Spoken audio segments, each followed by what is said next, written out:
బాబా అండి. బిఫిటింగ్ ఏ fortunate slave ఈ పుస్తకంలో లైక్ ఏ వైల్డ్ స్టీడ్ అనే ఈ అధ్యాయాన్ని చదువుకుంటూ ఉన్నాం.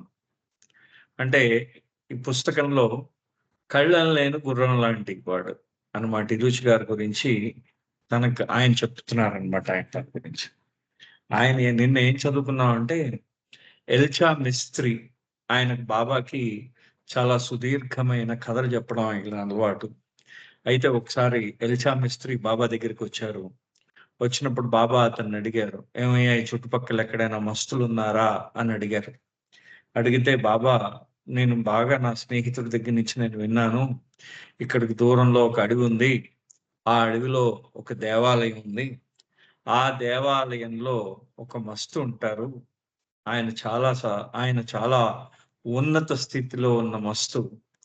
ఆయన పగలంతా కూడా పులి రూపంలో ఉంటాడు, రాత్రి అంతా మనిషి రూపంలో ఉండి దేవాలయంలో ధ్యానం చేసుకుంటూ ఉంటాడు. ఆ పగలంతా పులి రూపంలో ఉండి తన తోకతో దేవాలయాన్ని శుభ్రపరిచి ఆయనేమో ఎవరు తనని డిస్టర్బ్ చేయకుండా చూసుకుంటాడు అన్న వెంటనే ఇరుచ్ గారు ఆయనకి ఇదేదో కథ చెప్తున్నాడు అనిపిస్తూ ఉంటుంది. అయితే బాబా అడుగుతారు, నిజమేనా అని అడుగుతారు ఆయన్ని. అంటే నిజమే బాబా అని చెప్తాడు, నేను విన్నాను నా స్నేహితుడి దగ్గర నుంచి. ఇరుచిని పిలిచి వెళ్ళి కనుక్కొని రా అని చెప్తారు. అయితే బాబా, అది 20 మైళ్ళు దూరంలో ఉంది, కొండ మీద ఉంది, ఎలా వెళ్ళమంటారు అంత దూరం అంటే వెళ్ళి రా అంటారు, అంతే. సో మొత్తానికి సైకిల్ వేసుకుని ఆయన బయలుదేరుతాడు ఆ కొండ మీదకి. ఆ సైకిల్ కొండ మీదకి వెళ్ళిన తర్వాత ఆ సైకిల్ని ఒక చెట్టుకు కట్టేసి మళ్ళీ కిందకి జారిపోకుండా మెల్లిగా దేవాలయం దగ్గరికి వెళ్తాడు. ఆ దేవాలయం దగ్గర ఎవరు ఉండరు, తాళం వేసి ఉంటుంది. దేవాలయ పరిసరాలన్నీ కూడా శుభ్రంగా కనిపిస్తూ ఉంటాయి. ఆ టైం అయిపోయిన తర్వాత ఆయన ఏం చేస్తాడంటే మెల్లిగా ఆయన మళ్ళీ ఇక్కడ ఎవరైనా ఈ దేవాలయం గురించి కనుక్కొని రావాలి అని చెప్పేసి మొత్తానికి ఆయన అక్కడ దగ్గరలో అక్కడ ఒక గ్రామం ఉంటుంది, ఆ గ్రామానికి నడుచుకుంటూ వెళ్తాడు. ఆ గ్రామస్తులందరూ నవ్వుతారు ఇరుచి చెప్పింది విని. ఈరోజు వాళ్ళని అడుగుతారు ఏంటంటే, ఇక్కడ ఏమండి, ఇక్కడ ఎవరైనా బాగా భగవంతుడితో భగవంతుడితో బాగా సంబంధం ఉన్న వ్యక్తి ఎవరైనా ఉన్నారా? అతను పొద్దున్న పూట పులిగాను రాత్రిపూట మనిషిగాను మారే వ్యక్తి ఎవరైనా ఉన్నారా అంటే, ఇలాంటి కథలన్నీ మీరు నమ్ముతారేంటండి అని ఆ గ్రామస్తులు అతన్ని వెక్కిరిస్తారు కూడా. మొత్తానికి ఆయన ఈరోజు గారు మొత్తానికి వెనక్కి వచ్చేస్తున్నప్పుడు అప్పటికే బాగా అలసిపోయి ఉంటారు. ఆ కొండ మీద నుంచి ఇంక దిగి వెళ్ళడం 20 మైళ్ళు కొండ ఉంటుంది అది. ఆ 20 మైళ్ళు దిగి వెళ్ళిపోవడం అతనికి చాలా సులువు అనమాట. అంటే ఎక్కేటప్పుడు సుమారుగా 4 గంటలు పట్టింది, కానీ దిగడానికి అరగంట కూడా పట్టదు కదా. అతను ఏం చేస్తాడంటే ఎక్కడైనా మంచి నీడ చూసుకుని పడుకోవాలని ఆయన రుచి గారు ఏం చేస్తారంటే ఒక కల్వర్టును చూసుకొని, నీడలో ఉన్న కల్వర్టును చూసుకొని ఆ సైకిల్ తన రుమ్మాలతో సైకిల్ చేతికి కట్టేసుకుని ఎవరు ఎత్తుకుపోకుండా ఆ కల్వర్టు మీద పడుకుంటాడు ఆయన ఇరుచి గారు. పడుకుంటే చాలా గాఢ నిద్రలోకి వెళ్ళిపోతాడు. ఆయన మళ్ళీ తిరిగి బాబా దగ్గరికి వెళ్ళేసరికి రాత్రి 9 అవుతుంది. అప్పటికే బాబా ఎదురు చూస్తూ ఉంటారు. బాబా అడుగుతూ ఉంటారు, ఇరుచి ఎందుకు రాలేదు అని కబురు పెడుతూ ఉంటారు. వచ్చిన వెంటనే బాబా ఇరుచిని పిలుస్తారు. పిలిచి బాబా అడుగుతారు, ఏమయ్యా ఎక్కడికి వెళ్ళిపోయావు అని అడుగుతారు బాబా. అడిగితే బాబా ఇలాగ వెళ్ళొచ్చాను అని చెప్పేసి అంటారు. సరే ఎలా వెళ్ళావు అని అడుగుతారు బాబా. ఎందుకు ఇంత లేట్ అయిపోయింది, ఎలా వెళ్ళావు అంటే, సో మొత్తానికి ఇలా సైకిల్ మీద వెళ్ళాను బాబా. సో వెళ్ళడానికి ఎంత టైం పట్టింది? 4 గంటలు పట్టింది. ఆ కొండ మీదకి వెళ్ళిన తర్వాత కొండ నుంచి దేవాలయం ఎంత దూరం రోడ్డు నుంచి అంటారు బాబా. ఏముంది బాబా, ఒక్క ఫర్లాంగ్ 800 మీటర్లు ఫర్లాంగ్ దూరం ఉంటుందన్నాడు. ఓ ఫర్లాంగ్, ఆహా, అక్కడి నుంచి విలేజ్ అంటే ఆ గ్రామం ఎంత దూరం? అదొక 3 ఫర్లాంగులు బాబా అని. అంటే మొత్తానికి బాబా మొత్తం అంతా లెక్కలేసేసి అక్కడే ఇరుచి గారిని, మరి వెళ్ళడానికి నీకు 4 గంటలు పట్టింది, సాయంత్రం 1 గంట 3:30 4 గంటలకల్లా నువ్వు వచ్చేయాల్సింది, రాత్రి 9 గంటలకు వచ్చావు, ఏం చేసేవారు అని అడిగారు బాబా. అంటే ఇంక ఇరుచు అతను ఏం చేస్తాడంటే చెప్తారు బాబాకి, బాబా నేను ఇలా పడుకుండిపోయాను, బాగా అలసిపోయాను, ఇలా పడుకుండిపోయాను అని చెప్పేసి చెప్తారు. చెప్తే బాబా ఇరుచి గారు చెవి పట్టుకుంటారనమాట. చెవి పట్టుకుని మెల ఇస్తారు. ఎందుకు అలా చేసావు అని అంటారనమాట. సో, చేసిన తర్వాత ఎందుకంటే ఇరుచి గారు చెప్తారు. మేము బాబా దగ్గర ఎప్పుడు అబద్ధం చెప్పం. కారణం మాకు బాబా అంటే భయం లేదు. మాకున్నదల్లా బాబా మీద ప్రేమ మాత్రమే. సో, ఆయన దగ్గర మాకు భయం అంటూ ఏం లేదు ఎప్పుడు కూడా. సో, కాబట్టి మేమెప్పుడు బాబా దగ్గర ఎప్పుడు అసత్య మాట అంతే గదండీ! మనకి ఇంట్లో ప్రేమ ఉంటే మనకు భయం ఉండదు ఇంకా. భయం లేదు, భయం ఉండక్కర్లేదనమాట ఆయన దగ్గర. సో, ఆయన బాబా ఏం చేశారట, మెల్లిగా చెవు గిల్లారట. గిల్లి ఇంకెప్పుడు కూడా అటువంటి ఆలోచనలు తీసుకురాకూడదు అని చెప్పారట బాబా. ఇక్కడి దాకా చదువుకున్నాం. I think that was the first and last time. నాకు తెలిసి అదే మొదటిసారి, ఆఖరిసారి ఆ విధంగా చేయడం. What I found most revealing is that this one reprimand from Baba on this particular issue was also the last that ever needed to be given. అయితే ఈ విధమైన బాబా నాకు ఈ విధంగా నన్ను ఆ రిప్రిమాండ్ అంటే బాబా నన్ను ఏం చేశారంటే ఆయన నాకు అంటే బాబా ఇరుచి గారిని దెబ్బలాడారు కదా! అది అదే అదే మొదటిసారి, అదే ఆఖరిసారి అన్నమాట. ఆ విధమైన చీవాట్లు పెట్టడం, ఆ విధంగా ఈ విధమైన చీవాట్లు అదే మొదటిసారి, అదే ఆఖరిసారి అని చెప్తున్నారన్నమాట. And in my own daily life with the Mandali, I often found their ways difficult to understand, even with my willingness to assimilate them. So, నా వరకు నేను తీసుకుంటే అంటే ఆయన వరకు ఆయన చెప్తున్నాడన్నమాట ఇరుచి గారు. అంటే బాబాతో ఆయన ఆయన అదే మొదటిసారి, అదే ఆఖరిసారి. బాబాతో చివాట్లు తినడం. ఇంకెప్పుడు కూడా ఆయన ఎప్పుడు బాబా ఆయనని ఎప్పుడు ఆయనని మందలించలేదు. ఎప్పుడు కూడా మందలించలేదు. కానీ ఆయన తన దైనందిన జీవితంలో మండలి వారితో సో, వాళ్ళ యొక్క విధానాల్ని ఆయనకు చాలా కష్టపడ్డట్టు అర్థం చేసుకోవడానికి. అంటే వాళ్ళతో వాళ్ళని అర్థం చేసుకొని, వాళ్ళతో కలవడానికి ఆయన చాలా కష్టపడ్డట. Often I reflected on some of my own actions and wondered why I was not able to immediately absorb into my thoughts and actions the ways of living in the ashram that Iruj took such pains to share with us all. Sorry అండి. ఇది ఈవిడ చెప్తున్నారు. ఎవరు మన డవానా brown చెప్తున్నారు ఇది. ఆవిడ అంటున్నది. నా జీవితంలో నేను నా దైనందిన జీవితంలో మండలి వారితో వాళ్ళ యొక్క విధానాలని నేను గ్రహించడానికి ప్రయత్నించాను. వాళ్ళకి ఇష్టాల్ని, అయిష్టాల్ని నేను తెలుసుకోవడానికి, గ్రహించడానికి ప్రయత్నించాను. సో, నా క్రియలు ఏవైతే ఉన్నాయో, ఆ క్రియల ద్వారా నేను వాళ్ళని తెలుసుకుందామని ప్రయత్నించినా కానీ, నా వల్ల కాలేదు. నా వల్ల కాలేదు. అయితే ఆహ్, నా వల్ల కాని విషయాలని ఇరుచి గారు తన ఆలోచనలో ఆయన మాతో పంచుకుంటూ ఉండేవారట ఎప్పుడు కూడా. Obviously my mind got in the way అని ఎప్పుడు కూడా నా మనస్సు ఆ విధంగా వెళ్తూ ఉండేది. For Iruj even as the young raw observer a single incident was enough for him to change his attitude.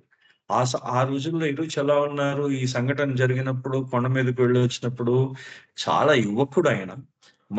చాలా అతన్ని అంటే ఇంకా పూర్తిగా ఇంకా అతను పెద అంటే యువకుడు, మంచి బలవంతుడు, మంచి శక్తికి ఉన్నవాడు. అటువంటి వాడు ఈ ఒక్క సంఘటన ఆయన్నేం చేసిందంటే, ఆయన వైఖరిని చేంజ్ చేసేసింది. మార్చేసింది ఈ ఒక్క సంఘటన ఇరుచి గారిని. He said that it took him years or rather decades to accept Baba as a God in human form. జాగ్రత్తగా మనం వినాలండి. ఒక్కొక్క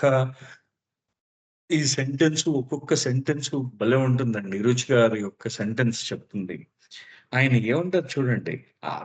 అది బాబాని మానవ రూపంలో ఉన్న భగవంతుడుగా అంగీకరించడానికి ఇరుచు గారికి అనేక సంవత్సరాలు పట్టింది. వెంటనే వెళ్ళిన వెంటనే ఆయన బాబా దగ్గర ఉన్నా కానీ, వెంటనే ఆయన బాబా భగవంతుడని యాక్సెప్ట్ చేయలేదు. చూడండి అది గొప్పతనం. అది అది ఇక్కడ గొప్పతనం ఆయన చెప్తున్నాడు. ఆయన ఏ విధంగా ఆయన దాని గురించి ఇక్కడ మనకి ఎంత క్లియర్‌గా చెప్పాడు. Because Baba called him he came. కానీ బాబా ఆయనని పిలిచారు కాబట్టి ఆయనొచ్చాడు. Not for any spiritual expectations or advancements but rather only because he was called. ఆయన చెప్తూ ఉన్నట్టు ఈరోజు ఏమంటారంటే, ఏదో ఆశించి కానీ, నాకేదో ఆధ్యాత్మిక పురోగతి లభిస్తుందని కానీ నేను బాబా దగ్గరికి రాలేదు. బాబా దగ్గరికి నేను ఎందుకు వచ్చానంటే ఆయన నన్ను పిలిచారు కాబట్టి నేను బాబా దగ్గరికి వచ్చాను. అది ఆయన చెప్పిందనమాట. I was like a nice blooming flower on a tree. ఆయన ఏ విధంగా ఉన్నారట? బ్లూమింగ్ ఫ్లవర్, వికసిస్తున్న పువ్వులాగా, ఒక చెట్టు మీద వికసిస్తున్న పువ్వులాగా ఉండేవాట ఆయన. ఇరుచి గారు తన గురించి తాను చెప్పుకుంటున్నాడు. I was like a nice blooming flower on a tree. వికసిస్తున్న పువ్వులాగా ఒక చెట్టు మీద ఉండేవాడిని.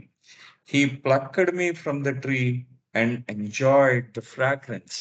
ఆ చెట్టు మించి కోసేట బాబా. ఆ ఇరుచి అనే పువ్వును ఆ చెట్టు మించి కోసి ఆ పువ్వు తాలూకు సుగంధాన్ని ఆయన ఆస్వాదించారట. చూడండి ఎంత గొప్పగా చెప్పాడు ఆయన. అంటే నేను అప్పుడే సుగంధం ఉన్న పువ్వుని, బాబా ఆ పువ్వును కోసి ఆ సుగంధాన్ని ఆయన ఆస్వాదించారు, బాబా ఆస్వాదించారు అని చెప్తూ ఆయన అంటాడు, I did not come to Baba, I was summoned. నేను బాబా దగ్గరికి రాలేదు, ఆయన నన్ను పిలిచారు. But as I have told you all, I fell for him when I was 9 years old. అయితే నేను ఇంతకు ముందే చెప్పాను, నేను ఆయనకి పడిపోయాను, బాబాకి పడిపోయాను. అంటే బాబా యొక్క ప్రేమలో పడిపోయాను. ఎప్పుడు ఇతను 9 సంవత్సరాల వయసు ఉన్నప్పుడు మొట్టమొదటిసారి బాబా యొక్క దర్శనం చేసుకున్నప్పుడే బాబా యొక్క ప్రేమలో పడిపోయాడు అతను. And my impression of him was that he was really a very kind and loving person, that's all. ఆ రోజు బాబా మీద ఇరుచుకున్న అభిప్రాయం ఏంటంటే, అతను బాబా చాలా చాలా దయగలవాడట. చాలా దయగలవాడట. ప్రేమించదగవాడు. చాలా ప్రేమించేవాడు. బాబా అందరిని ప్రేమగా చూసుకునేవాడు. ఆ ప్రేమకే పడిపోయాడు. మనకు ఆ సంఘటన గుర్తుంది గదా! ఇతను దాంట్లో నుంచి వెళ్తున్నారు. ఆ టోంగాలో వెళ్తున్నారు. ఈరోజు ఆ టోంగాలో బయట నుంచి కింద పడిపోయారు. వీళ్ళందరూ ఎళ్ళిపోయారు. తాలూకు చేతులన్నీ కొట్టుకుపోయాయి. బాబా వెనకాతల నడుచుకుంటూ వస్తే బాబా ముందు వెళ్ళి గబగబా వెళ్ళి ఆ అబ్బాయి దగ్గరికి వెళ్ళి, బాబా దెబ్బ తగిలిందా అని తను నర్సింగ్ చేశారు. బాబా తల్లి, తండ్రి ఎవరు చేయలేదు ఇరుచికి. అది ఆయన మనసులో ఉండిపోయిందిట ఇరుచి గారికి. ఆదికే రాణి గారికి కూడా అంతే కదండీ. ఆదికే రాణి గారికి బాబా ఏం చేస్తారంటే, జ్వరం వస్తుంది అక్కడ మంజుల నుంచి వచ్చినప్పుడు. ఆయన తల్లి కూడా సేవ చేయలేదు. ఆ విధంగా బాబాకి సేవ చేస్తారు. బాబా సేవ చేస్తారు ఆదికే రాణికి. ఆయన సేవకే పడిపోయాను నేను అంటాడు ఆదికే రాణి. అంటే పరమాత్ముడిచే వాళ్ళందరూ కూడా ప్రేమించబడ్డవాళ్ళు. ఆ పరమాత్ముడిచే పిలువబడ్డ వాళ్ళు వీళ్ళందరూ కూడా. అందుకనే వాళ్ళు వచ్చేసారన్నమాట. ఇక్కడ ఇరుచుగా దట్స్ ఆల్ అంటున్నాడన్నమాట. అంటే నేను ఒక వికసిస్తున్న పుష్పాన్ని, బాబా ఆ చెట్టు మించి ఆ పుష్పాన్ని కోసి దాని సుగంధాన్ని ఆయన ఆస్వాదించారు. నేను బాబా దగ్గరికి రాలేదు. నేను పిలువబడ్డాను. నేను ఇంతకు ముందే చెప్పాను గదా! 9 ఏళ్ల వయసులోనే ఆయనంటే నేను ఆయనకు పడిపోయాను. ఆయన ఆకర్షణలో పడిపోయాను. కారణం ఏంటంటే బాబా చాలా దయగల వ్యక్తి. ప్రేమించేవాడు. చాలా ప్రేమించే వ్యక్తి ఆయన. అంతే. అందుకని పడిపోయాడట ఈరోజు కాదు 9 ఏళ్ల వయసులో. Throughout the years he sat in the Mandali hall. Iruj emphasized to all who listened that one remains with God man only if he wishes it. ఇది పర్ఫెక్ట్. మనము ఇవాళ మనము అందరము అనుకుంటున్నాం మనం బాబా దగ్గరికి వచ్చామని మనం అనుకుంటున్నాం.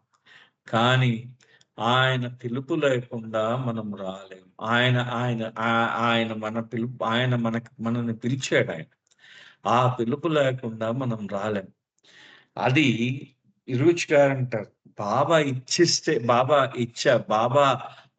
ఇచ్చ వలనే మనం వచ్చామన్నమాట. అంటే దైవేచ్ఛ వలన, ఆ దేవుడి యొక్క ఇచ్చ వలన మనం ఇక్కడికి వచ్చామన్నమాట. ఆ దైవేచ్ఛ వలన. ఏ విధంగా వచ్చామయ్యా అని అంటాడు. చూడండి ఆయన చెప్తాడు. సో ఆయన ఎప్పుడు చాలా సార్లు నొక్కి వక్కాణించేవాటి రుచి గారు. ఏంటంటే ఆ దైవీ మానవుడితో మనం ఉండడానికి ఆయన పిలిస్తే మనం వచ్చాం అని చెప్పేసి అంటూ ఉంటాడట. If he wants it done, it is not that he does it for you, but that he makes you to do it on your own. It is not possible. అంటే ఆయన రుచి గారు చెప్తున్నారు చూడండి. అంటే ఆయన అది ఆయన దగ్గరికి మనం వెళ్ళాలనుకుంటే, ఆయన చేయించాలనుకుంటే ఆయన మన కోసం చేయడం కాదట.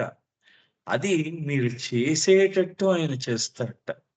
మీరు అంటే ఆయన మీచే ఏదైనా పని కావాలనుకుంటే, మీరు చేసేటట్టు ఆయన చేస్తాడు. అంతేకాని మీ ఆయన మీకేం పని చేయడు. దీన్ని మీకు యెస్. సో ఇవాళ నేను ఇతన్ని పిలిచాను. నేను శర్మ గారిని పిలిచాను. అక్కడ సుబ్రహ్మణ్యాన్ని పిలిచాను. రామకృష్ణయ్య గారిని పిలిచాను. ఇక్కడ ఇది కాదు ఆయన పిలుపు ఆ విధంగా ఉండదు. ఆయన ఏం చేస్తాడంటే రప్పించుకుంటాడు. ఆ రప్పించుకోవడం ఏ విధంగా ఉంటుందో చూడండి. ఏ విధంగా అంటాడంటే, if he wants it done ఆయన చేయాలనుకుంటే, it is not that he does it for you. ఆయన మీకోసం చెయ్యడు. కానీ he makes you to do it. ఆయన మీరే ఆ పని చేసేటట్టు చేస్తాడు. On your own it is not possible. నీకు నువ్వుగా ఆ పని చేయదలుచుకుంటే నువ్వు చేయలేవు ఎప్పుడు కూడా. ఎందుకంటే నీకు సాధ్యం కాదు ఆ పని పూర్తి చేయడం. నీకు నీవుగా నువ్వు ఆ పనిని పూర్తి చేయదలుచుకుంటే నువ్వు చేయలేవు. కానీ ఆయన నీ చేత ఆ పని జరిగేటట్టు చేస్తాడు. అంటే ఆయన దగ్గరికి రావాలనుకుంటే ఖచ్చితంగా ఆయన యొక్క అనుమతితో మనం వెళ్ళగలం అన్నమాట. లేని పక్షంలో మనముగా మనం వెళ్ళలేము. ఎంత క్రిస్టల్ క్లియర్ గా చెప్పారు చూడండి. అని అంటూ it is Zeruch repeatedly explained that God man alone who holds his disciple tightly in the grip of his hand, shaping him to the purpose for which his life has been destined. ఇది అద్భుతమైన విషయం. అంటే ఆయన ఈరోజు చాలా సందర్భాల్లో అనేక సార్లు అనేక మాటలు చెప్పారు ఈ విషయాన్ని. ఆ దైవీ మానవుడే పట్టుకుంటాడట మనని. మనం ఆయనను పట్టుకోవడం కాదు. ఆ దైవీ మానవుడు మనల్ని పట్టుకుంటాడట. ఆయన తన యొక్క ఆ చేతి దీంట్లో చూడండి. ఆ దైవీ మానవుడు ఆయన తన గ్రిప్‌లో అంటే మనకి దాన్నేమంటారు? ఆయన తన పట్టు, ఆయన తన పిడికిలిలో మనల్ని పట్టుకుంటాడన్నమాట. తాను పట్టుకుంటాడు మనని. ఆ దైవీ మానవుడు మనల్ని చాలా గట్టిగా పట్టుకుంటాడు. ఎందుకని? మన జీవితానికి ఏ విధమైన పరమార్థం ఇవ్వాలో, ఆ విధమైన పరమార్థం ఇవ్వడానికి ఆయన నిన్ను పట్టుకుంటాడు. అది మాత్రం చాలా ముఖ్యమైన అంశం ఇక్కడ.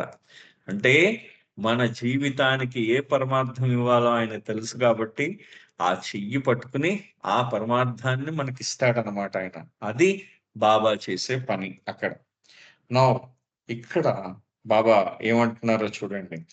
అన్‌లెస్ అండ్ అంటిల్ ఇరుచి గారు చెప్తున్నారు బాబా గురించి. Unless and until one knows how to lord over one's self, then only one truly be the slave of the lord. ఎంత గొప్ప మాట అన్నారండి. ఎంత గొప్ప మాట చూడండి. అంటే ఎవరైతే తనకి తాను యజమానిగా మారుతాడో, తనకి తాను యజమానిగా మారతాడో, అతను తనకి తాను యజమానిగా మారిన వాడే ఆ యొక్క భగవంతుడికి బానిసగా మారగలడు. ఎంత గొప్ప అర్థం వచ్చేటట్టు చెప్పాడో మళ్ళీ ఇంకోసారి చెప్తాను. సమంగా అంటే ఇది ఎందుకంటే కొన్ని అద్భుతమైన జీవిత సత్యాలు చెప్పారాయన. అంటే ఎవరైతే తనకి తాను అంటే తనంతట తానుగా నాకు నేను యజమానిగా అంటే నేను అంటే నాకు నా స్వీయ అహానికి నేను యజమాని ఎప్పుడైతే అవుతానో, అంటే ఇక్కడ చూడండి ఎంత గొప్పగా ఉంటుందో. నేను అనే భావాన్ని నేను ఎప్పుడు నియంత్రణలోకి తెచ్చుకుని ఆ అహానికి నేను ఎప్పుడు యజమాని అవుతానో అప్పుడు ఆయనకి బానిసగా మారగలను. అంతే కదా! అంతే కదా! నాకు నేను ఎప్పుడు యజమానిగా మారతానో అప్పుడు ఆయనకి బానిసగా మారగలను నేను. అదనమాట. అక్కడ అర్థం ఎంత చక్కగా ఉంటుందో. అంటే మనం ఈ అహం, నేను అనే భావాన్ని అది వదిలేసి, నేను అనే భావాన్ని నేను నియంత్రించుకుంటే నేను రాజునైపోయినట్టే. యజమానినైపోయినట్టే నాకు నేను. అంటే నేను స్వేచ్ఛాయుతుడినైనట్టే. నేను అది ఆయనకు సమర్పించుకున్నాను అనుకోండి, అప్పుడు నేను ఆయనకు బానిస అయిపోవచ్చుట. ముందు నేను అనే భావం పోవాలి నాకు. అది అంటున్నారు. We are slaves of ourselves and unless and until we are lords ourselves of ourselves we cannot become his slave. అంటే we are slaves of ourselves. మనకి మనం ఎప్పుడు బానిసలమే. మనకి మనం బానిసలంటే ఎప్పుడు కూడా. ఎప్పుడైతే మనకి మనం యజమానులు అవుతామో అప్పటిదాకా ఆయనకి మనం బానిసలు కాలేము. అంతే కదా? ఎంత చక్కగా చెప్పారు చూడండి. ఆయన అన్నారు అంటే we are slave of ourselves. మనకి మనం ఎప్పుడు బానిసలమే. And unless and until we are lords over ourselves. అంటే మనం ఎప్పుడైతే మన మీద మనకి యజమానిత్వం వస్తుందో, అంటే మనకి మనం ఎప్పుడు యజమాని అవుతామో, we cannot become his slave. అప్పటిదాకా మనం ఆయన బానిసలు కాలేము. ఇది ఆయన బాబాతో ఆయన జీవితంలో చెప్పిన ఒక అద్భుతమైన అనుభవం అన్నమాట. ఇరుచి గారు చెప్పిన ఒక అద్భుతమైన అనుభవం. And in the early years, after Baba had dropped his body, Iruch recounted stories of those great ones who gave up everything in their quest to find God. బాబా తన యొక్క శరీరాన్ని చాలించిన మొదటి రోజుల్లో ఇరుచి గారు గొప్ప గొప్ప కథలన్నీ చెప్తూ ఉండేవారు. ఎవరైతే ఆ భగవంతుడి కోసం సర్వం త్యాగం చేసిన వాళ్ళందరి కథలు చెప్తూ ఉండేవారు. His favourite was about the king of Balkh, Ibrahim ibn Adham. అది ఒక బాల్క్ అనే ఒక ప్రదేశం ఉంది. ఆ ప్రదేశానికి రాజు అయిన ఇబ్రహీం ఇబ్న్ అదమ్ అనే కథను ఆయనకి చాలా ఇష్టం ఇరుచి గారికి. అది చెప్తూ ఉండేవారు. ఇది బాబా చెప్పిన స్టోరీ ఇవన్నీ కూడా. On one particular morning in the Mandali hall, a young mother and her daughter there for the first time caught Eruch attention. ఒకరోజు మండలి హాల్లో ఒక తల్లి ఆ తల్లి యొక్క కూతురు, వాళ్ళిద్దరు తల్లి కూతురులు వచ్చారనమాట. వాళ్ళిద్దరూ ఇరుచి గారి దృష్టిని ఆకర్షించారట. Her last name happened to be the same as the famous perfect master, and Iruch asked her if she knew this. ఆయన ఇరుచి గారు వెళ్ళి, అమ్మా ఈ పలానా ఇబ్రాహిం ఇబ్న్ అదమ్ అనే పేరు పెట్టుకుంది, వాళ్ళ ఇంటి పేరు కూడా అదమే, మీ ఇంటి పేరు కూడా అదమే, నువ్వు పర్ఫెక్ట్ మాస్టర్ పేరు పెట్టుకున్నావు కదమ్మా, నీకు ఆయన తెలుసా అన్నట్టు అడిగారు అన్నమాట. ఆయన అడిగేసరికి ఎస్ షీ రిప్లైడ్, నాకు తెలుసండి అన్నాడు. ఐఎమ్ రిలేటెడ్ టు హిమ్, నేను అదే కుటుంబానికి చెందిన దాన్ని చెప్పింది అనమాట. Eruch was thrilled and he asked her if she had heard the story of Ibrahim ibn Adam. అది అమ్మా, నువ్వు ఎప్పుడైనా ఆ ఇబ్రహీం ఇమ్ అదం ఆయన యొక్క కథను నువ్వు ఎప్పుడైనా విన్నావా అమ్మా అని అడిగారు ఇరుచ్ గారు. And who had traded his kingdom for the ropes of poverty in his quest for God. ఆయన ఆ యొక్క పేదరికపు దుస్తుల కోసం తన రాజ్యాన్ని ఇచ్చేసేట. ఆ పేదరికపు దుస్తులు పొందడానికి తన రాజ్యాన్ని ఇచ్చేసేట ఆయన. సో ఆ కథ ఎప్పుడైనా విన్నావా అమ్మా అని ఆయన అడిగేట. And every one in the hall was enthralled as Iruch recounted the historic story of this perfect master travel. ఆ హాల్లో ఉన్న ప్రతి ఒక్కరూ కూడా ఆయన ఇరుచి గారు ఆ కథ చెప్తూ ఉంటే వాళ్ళందరూ అతి శ్రద్ధతో ఆ యొక్క సద్గురు యొక్క కథను వినడానికి వాళ్ళు సిద్ధపడ్డారు అందరూ కూడా. And one night while sleeping Ibrahim, ఆయన చెప్తున్నారు ఇరుచి గారు, one night while sleeping Ibrahim is awakened by sounds on the roof of the palace. ఒకరోజు రాత్రి ఈ ఇబ్రహీం గారు ఆయన ఏం చేస్తున్నాడంటే తన అంతఃపురంలో రాజుగారు కదా, మరి ఆ రాజుగారి యొక్క రాజ మందిరంలో ఆయన నిద్రపోతున్నప్పుడు ఆయన మేడ మీద పైకప్పు మీద ఏవో శబ్దాలు వినబడ్డాయి. The sounds were so unexpected, so strange. He calls out, who is there. ఆయన అవి చాలా విచిత్రంగా అనిపించాయి అనమాట.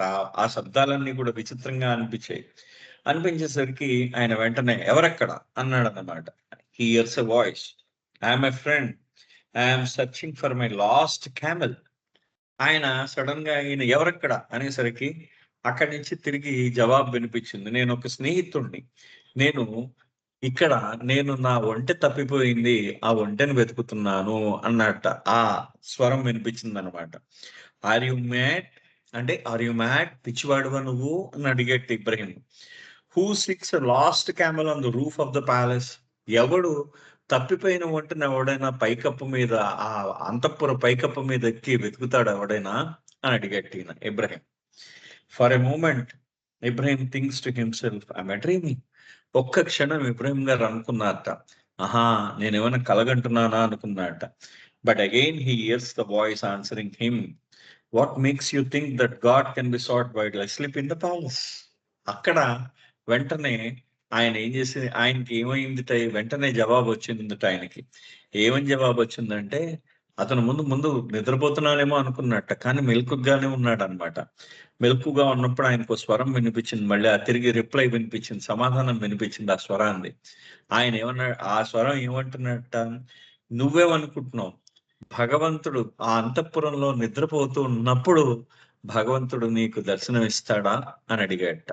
చూడండి, అంతఃపురంలో నిద్రపోయినంత మాత్రాన భగవంతుడు నీకు దర్శనం ఇస్తాడా అని ఆ స్వరం వినిపించిందిట. You see, when your time has come, it matters little whether you are a king in a palace or beggar on the road.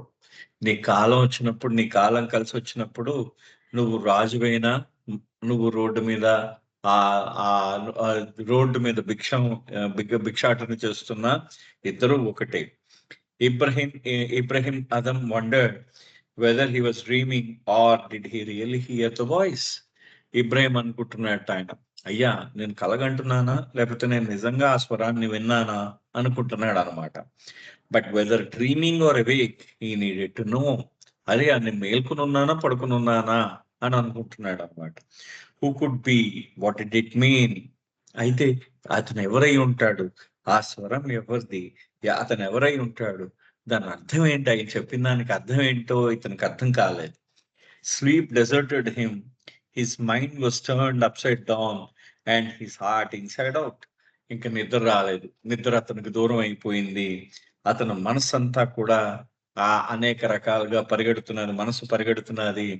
అతని హృదయం మొత్తం అంతా కకావికలం అయిపోయింది అనమాట. ఆ స్వరం ఎందుకలా అంది అని. ఎందుకేమంది ఆ స్వరం, ఏమని చెప్పింది అంటే, ఈయనేమడిగాడు, ఎక్కడైనా ఒంటల్ని ఏంటి పైకప్పు మీద వెతుకుతారా అని అడిగాడు ఈయన.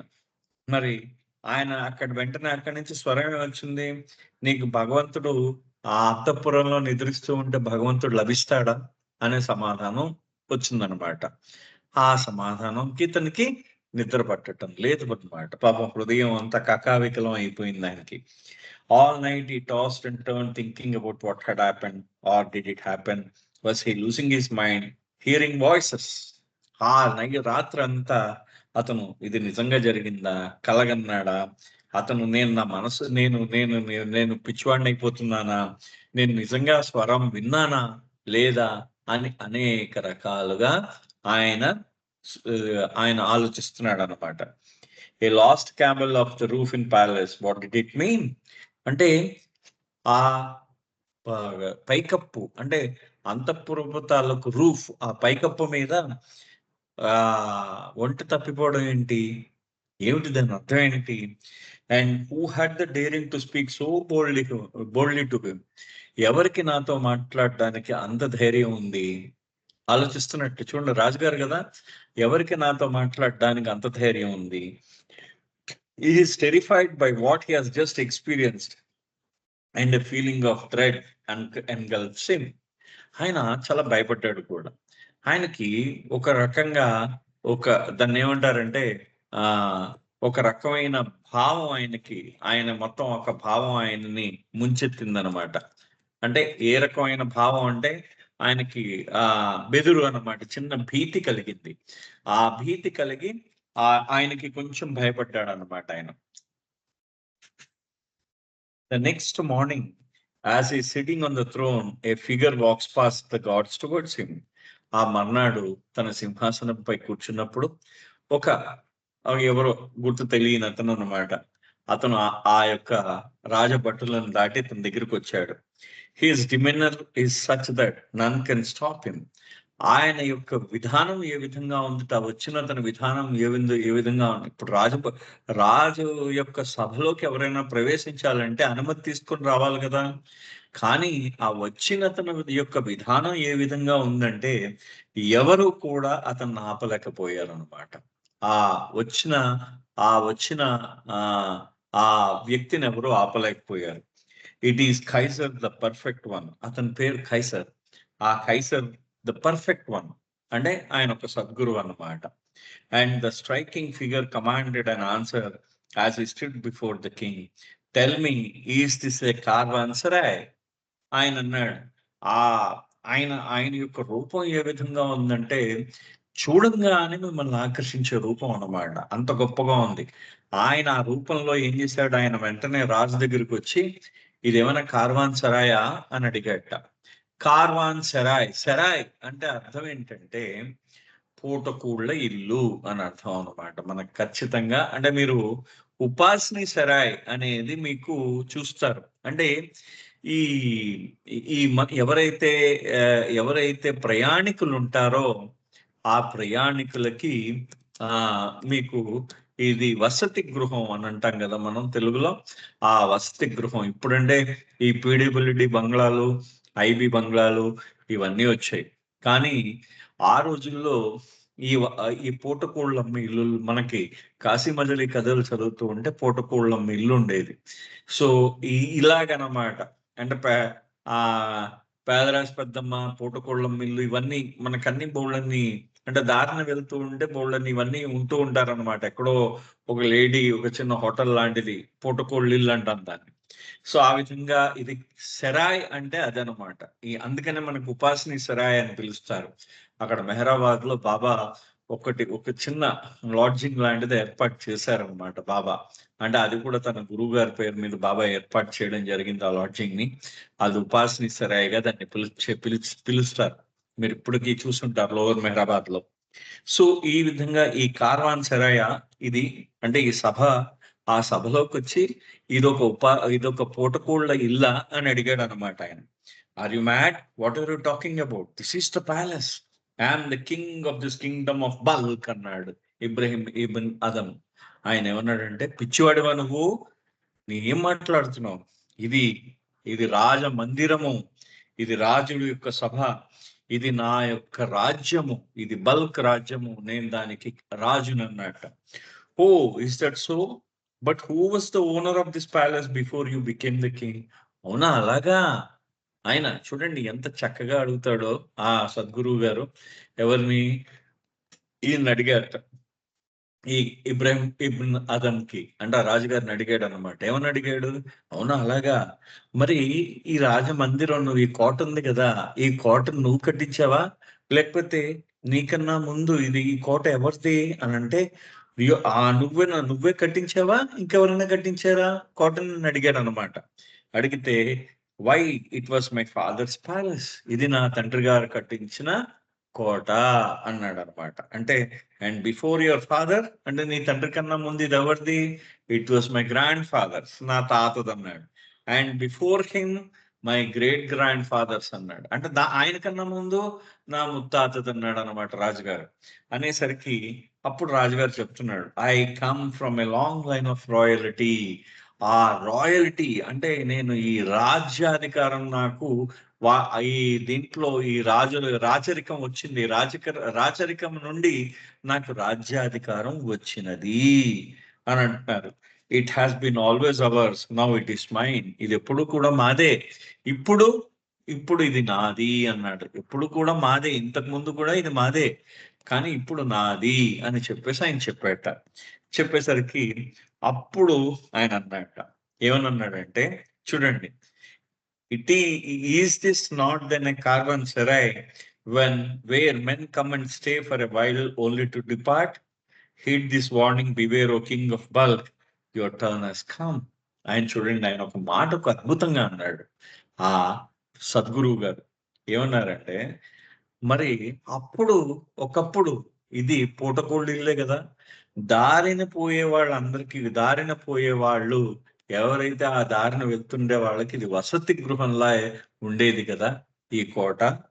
అని చెప్పేసి ఆయన అన్నాడు. గుర్తుపెట్టుకో, నీకు ఒక హెచ్చరిక జారీ చేస్తున్నాను అని చెప్పి, oh king of Balkh, oh Balkh యొక్క రాజా, నీ సమయం వచ్చినది అని చెప్పేసి ఆయన అన్నట్ట. అంటే అంటే నాయన, నీ సమయం కూడా వచ్చింది, నీ దుకాణం కట్టేసి నువ్వు కూడా వెళ్ళిపోవచ్చు అని అన్నాడు అనమాట. అది అక్కడ.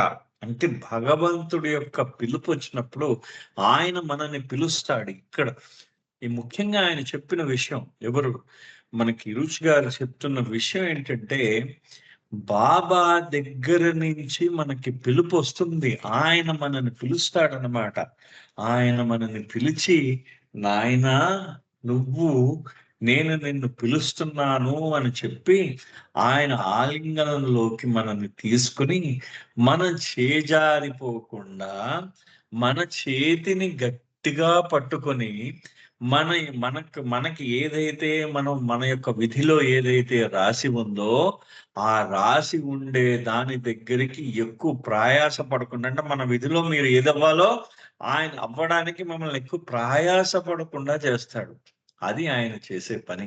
ఆయన అవతారుడు వచ్చి మీ యొక్క డెస్టినీ, మీ యొక్క విధి, ఆయన మీ విధిని మీరు చేరడానికి ఆయన మీకు సహాయం చేస్తాడు.